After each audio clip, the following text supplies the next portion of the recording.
10 бөлүм. Чындыкты силерге чындыкты айтып коеюн. Ким койгорого эшиктен кирбей башка жагынан кирсе, ал ууру жана каракчы. Ал эми ким эшиктен кирсе, ал койчу. Кароолчу ага эшикти ачып берет. Койлор анын үнүн угушат. Ал өзүнүн койлорун атынан чакырат, аларды тышка чыгарат.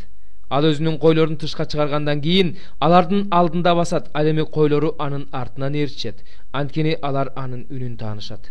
Чоочун кишини ээрчишпейт, андан качышат, анткени анын үнүн таанышпайт. Иса айтып берген бул үлгү насаат аңгеменин маанисин алар түшүнүшкөн жок. Ошондо Иса аларга дагы мындай деди: Чындыкты силерге чындыкты айтып коеюн, мен койлор кире турган эшикмин. Менден мурун келгендердин баары ууру жана каракчы, бирок койлор аларды угушкан жок. Мен эшикмин. Ким мен аркылуу кирсе, ал куткарылат. Кирет, чыгат жана жайыт табат. Ууру, уурдоо, өлтүрүү жана жок кылуу үчүн гана келет. Мен адамдардын өмүргө, ашып ташыган өмүргө ээ болуш үчүн келдим. Мен жакшы кайтаруучумун. Жакшы кайтаруучу койлор үчүн өз жанын берет. Жалчы болсо койчу эмес, анткени койлор аныкы эмес. Ал карышкырдын келе жатканын көргөндө койлорду таштай качат. Карышкыр койлорго тийип, аларды туш тарапка чачыратат. Жалчы болсо качып кетет, анткени ал жалчы койлорго кайдыгер мамиле кылат. Мен жакшы кайтаруучумун. Мен өзүмдүн койлорумду билем. Атам мени, мен атамды билгендей эле койлорум да мени билет. Койлорум үчүн мен өз жанымды берем. Менин бул короодогу койлордон башка да койлорум бар. Мен аларды да алып келүүм керек. Алар да менин үнүмдү угушат. Ошондо бир короо кой, бир койчу болот. Мен өз жанымды беремин. Ошон үчүн атам мени жакшы көрөт. Мен өз жанымды кайра алуу үчүн беремин. Менден аны эч ким тартып албайт. Мен аны өзүм берем. Аны берүүгө жана кайра алууга бийлигим бар. Бул осуятты мен атамдан алгам. Ушул сөздөн улам жүйүттөрдүн ортосунда талаш чыкты. Алардын көпчүлүгү анын ичинде жин бар, акыл ордунда эмес, аны эмнеге угуп жатасыңар дешти. Кээ бирөөлөрү бул жин тийген адамдын сөзү эмес, жин сокурлардын көзүн ача алмак беле дешти. Ошол убакта Иерусалимде ибадаткананы ыйыктоо майрамы болуп жаткан. Кыш мезгили эле. Иса ибадаткананын чыгыш тарабындагы Сулайман үйүнүн кире беришинде басып жүргөндө, жүйүттөр аны курчап алып, качанкыга чейин башыбызды маң кыласың? Машаяк болсоң айтпайсың ба чыгын дешти. Иса аларга мындай деп жооп берди: Мен силерге айттым, бирок силер ишенбей жатасыңар.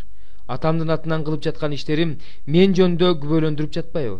Бирок силер ишенбей жатасыңар, анткени менин койлорум эмессиңер. Мен муну силерге айткам.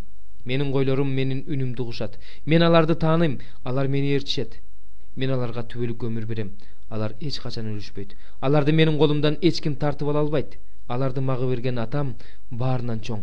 Аларды атамдын колунан эч ким тартып ала албайт. Мен жана атам бирбиз. Ошондо аны ташбаранга алуу үчүн жүйүттөр бул жолу да жерден таш алышты. Иса аларга: Мен силердин көз алдыңарда атамдын атынан көп жакшы иштерди кылдым. Алардын кайсынысы үчүн мени ташбаранга алгыңар келип жатат деди. Жүйүттөр ага: Жакшы иштериң үчүн эмес, Кудайга акарат келтиргендигиң үчүн, адам болуп туруп өзүңдү Кудай кылып жаткандыгың үчүн ташбаранга алганы жатабыз деп жооп беришти. Иса аларга мындай деп жооп берди: Мыйзамыңарда мен силерге силер кудайларсыңар дедим деп жазылган эмеспи? Кудайдын сөзү кимдерге берилсе, ошолорду ал кудайлар деп атап жатса, ыйык жазуу өзгүчүн жоготпойт. Атам тарабынан дайындалып бул дүйнөгө жиберилген мен Кудайдын уулумун дегеним үчүн Кудайга акарат келтирип жатасың дейсиңерби? Эгерде мен атамдын иштерин кылбай жатсам, анда мага ишенбей эле койгула. Эгерде кылып жатсам, мага ишенбесеңер да кылган иштериме ишенгиле. Ошондо атанын менин ичимде, мен атанын ичинде экенимди билип, ишенип каласыңар. Ошондо алар Исаны кайрадан кармап алмакчы болушту, бирок ал карматкан жок. Иса кайрадан Иордан дарыясынын наркы өзүнө, мурун жакан элди сууга чөмүлдүрүп жүргөн жерге барып, ошол жерде калып калды. Ага көп адамдар келишип, жакан эч кандай керемет көрсөткөн эмес, бирок анын бул адам жөнүндө айткандарынын баары чындык экен дешти. Ошентип ал жерден ага көптөгөн адамдар ишенип калышты.